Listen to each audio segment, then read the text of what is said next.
William Penn and the Settlement of Pennsylvania. A Journey of Faith and Freedom. William Penn, a figure whose visionary leadership and unyielding commitment to religious freedom profoundly influenced the course of American history.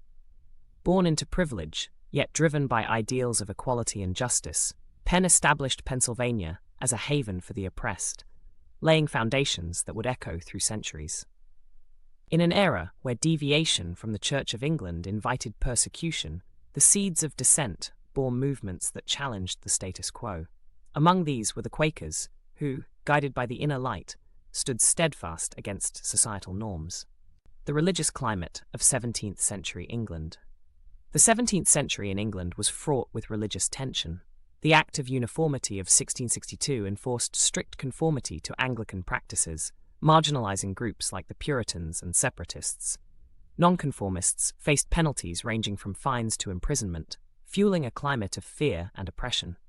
In 1650, George Fox founded the Society of Friends, or Quakers. Central to their belief was the inner light, a divine presence in every individual guiding moral conduct. This doctrine rejected ecclesiastical hierarchy, emphasizing personal spiritual experience over institutionalized religion. Quakers refused to swear oaths, serve in the military, or pay tithes supporting war, all manifestations of their pacifism and integrity. They addressed others as thee and thou, and eschewed hat removal, symbols of social equality. These radical practices incited hostility, leading to persecution under laws like the Conventicle Act of 1664. Despite imprisonment of over 15,000 Quakers, their movement grew, testament to their resolute faith. William Penn's early life. Born on October 14, 1644, William Penn was the son of Admiral Sir William Penn, a prominent naval commander esteemed by both Cromwell and King Charles II. The family's wealth and influence positioned young Penn within England's elite circles.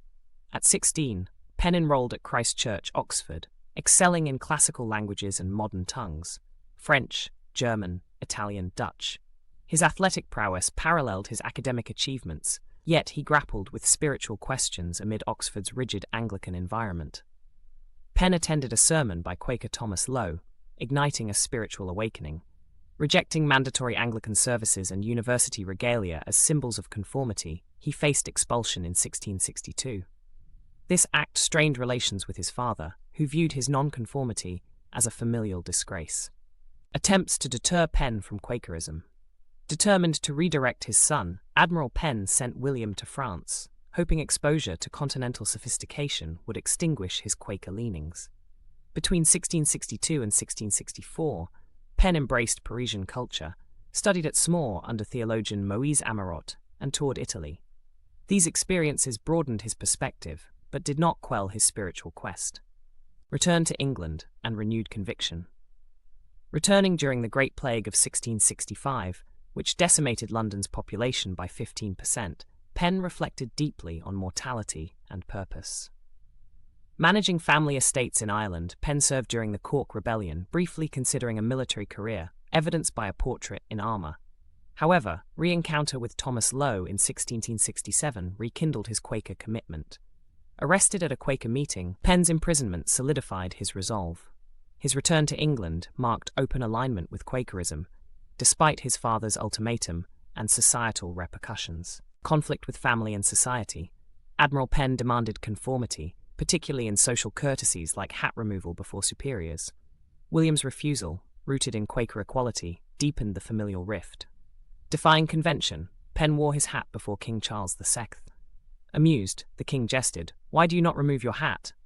Penn replied, "Because I do not uncover for man." This boldness exemplified his steadfast principles. Reconciliation with his father occurred before the admiral's death in 1670. Advocacy and leadership.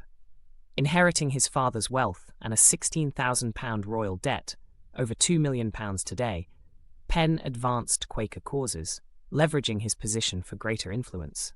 Penn authored pivotal works like No Cross, No Crown, challenging Anglican doctrines. His activism led to imprisonments in the Tower of London and Newgate, where he continued to write and advocate for religious liberty. Maintaining ties with figures like the Duke of York, Penn navigated court politics to advance tolerance, balancing dissent with diplomacy. Founding of Pennsylvania. In 1681, Penn petitioned King Charles II to grant land in America to settle the royal debt. The king agreed, bestowing a charter for territory west of the Delaware River, named Pennsylvania in honor of Admiral Penn. Penn envisioned Pennsylvania as a holy experiment, grounded in religious freedom and democratic governance. His frame of government established progressive laws and representative assemblies. Between 1681 and 1683, over 3,000 settlers, primarily Quakers, migrated to Pennsylvania, drawn by promises of liberty and prosperity. Establishing Philadelphia. Choosing the confluence of the Delaware and Schuylkill rivers, Penn founded Philadelphia, recognizing its strategic and commercial potential. Surveyor Thomas Home designed a grid system with wide streets and public squares, integrating beauty and practicality, a stark contrast to Europe's crowded cities. By 1685, Philadelphia boasted over 600 dwellings and a population exceeding 2,500, rapidly becoming a center of trade and culture. Relations with Native Americans. Penn championed equitable treatment of indigenous peoples, insisting on fair purchases of land and mutual respect. In 1683, under an elm at Shakamaxon, Penn and Lenape chiefs forged a peace agreement. Voltaire lauded it as the only treaty never sworn to and never broken. Penn engaged directly with tribes, learning languages and customs, fostering relations that ensured decades of peaceful coexistence.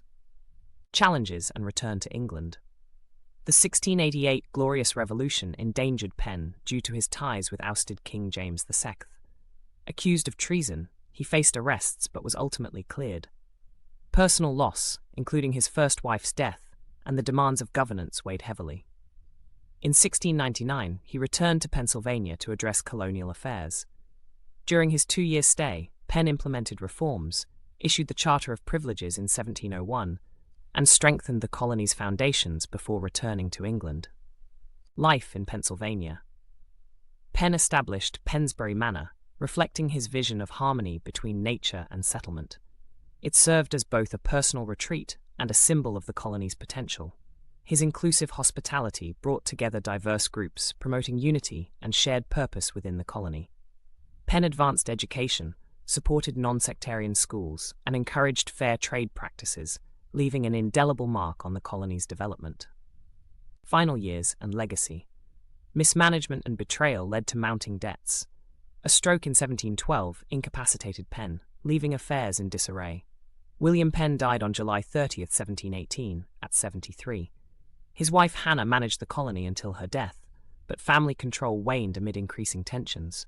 Penn's principles influenced democratic ideals in America.